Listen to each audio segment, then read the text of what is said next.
Getting CT in the loop. This is our DevOps toolchain revisited, where we want to establish the quality assurance throughout the entire loop or the entire infinity loop of the process. Let's start by addressing what happens at the plan stage and how can we test at the plan stage. The plan stage basically lets us know and uncover what is the context for a specific software product that we are developing. The idea is to collect requirements and to make sure that the business requirements that are the user's expectations are met. You have to ask the right questions, you have to clarify your product to customers and users, recreate actual experience through the development of scenarios and examples, observe carefully what happened and what are actually the end user expectations, and do some critical thinking. So, to help you to improve the quality of this stage of planning, where you actually understand the context and you collect all the requirements, including the business requirements that must be met by your product, you can use this kind of tools. So, checklists for requirements traceability, a simple requirements traceability matrix, or a change impact analysis can be conducted. A simple mind map is quite useful for brainstorming and collecting new ideas. Mock-ups, even paper prototypes can be used if you put the user in the center of your planning and your design. Flow diagrams using standards approaches, just like unified modeling language diagrams, can be quite useful.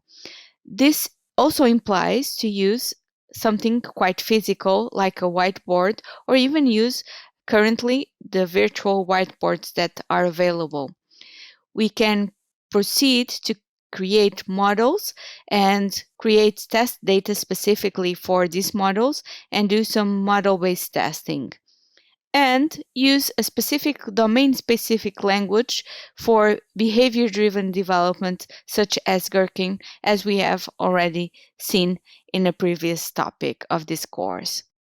We have to establish a branching strategy.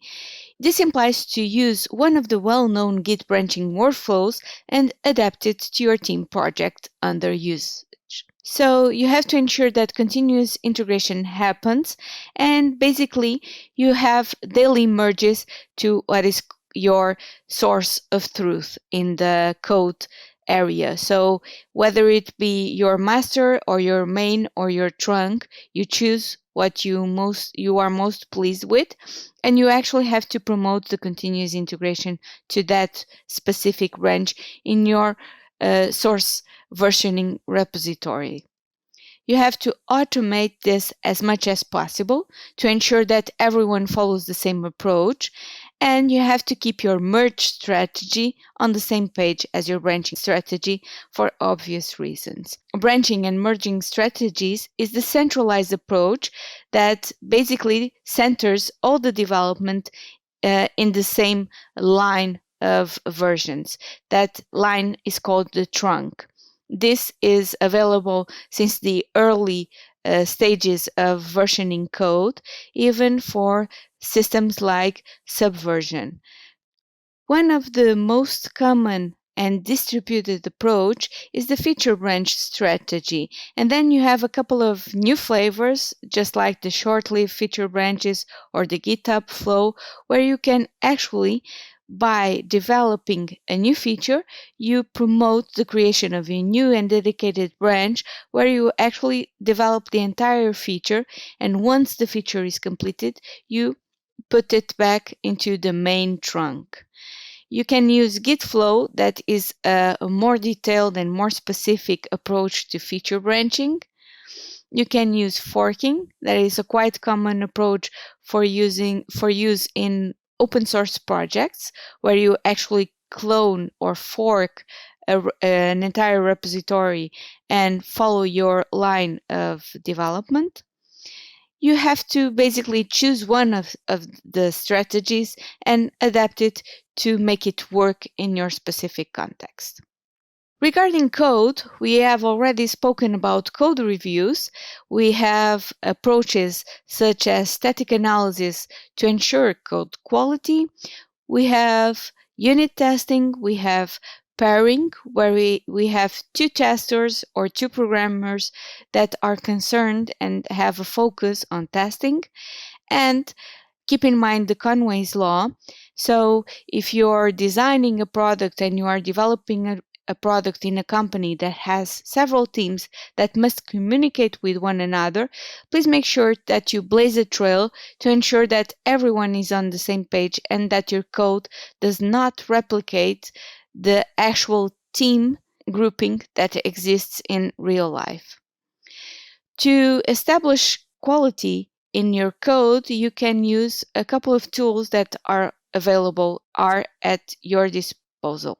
IDEs are powerful tools for the entire team, and they have a couple of sub-tools integrated that allow you to improve your code quality highly. Use pull requests. This is the best open space for code reviews, and you actually can implement it jointly with your branching and merging strategy. Use XUnit frameworks. They are actually the base where you can start promoting the tests of code directly at the developer stage.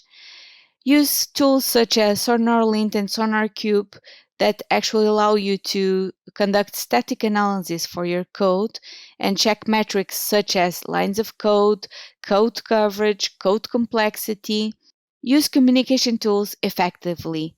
Use them all, blaze a trail in your organization, use only one, make what works for your team and your organization the best approach. For the build stage, make sure that you don't break the build. Every time you do a merge, you have a synonym to push to staging. And basically, before building something, you must be able to have at least considered running integration tests, both for APIs, containers, components, and even using test doubles when some of those modules or APIs are not ready yet.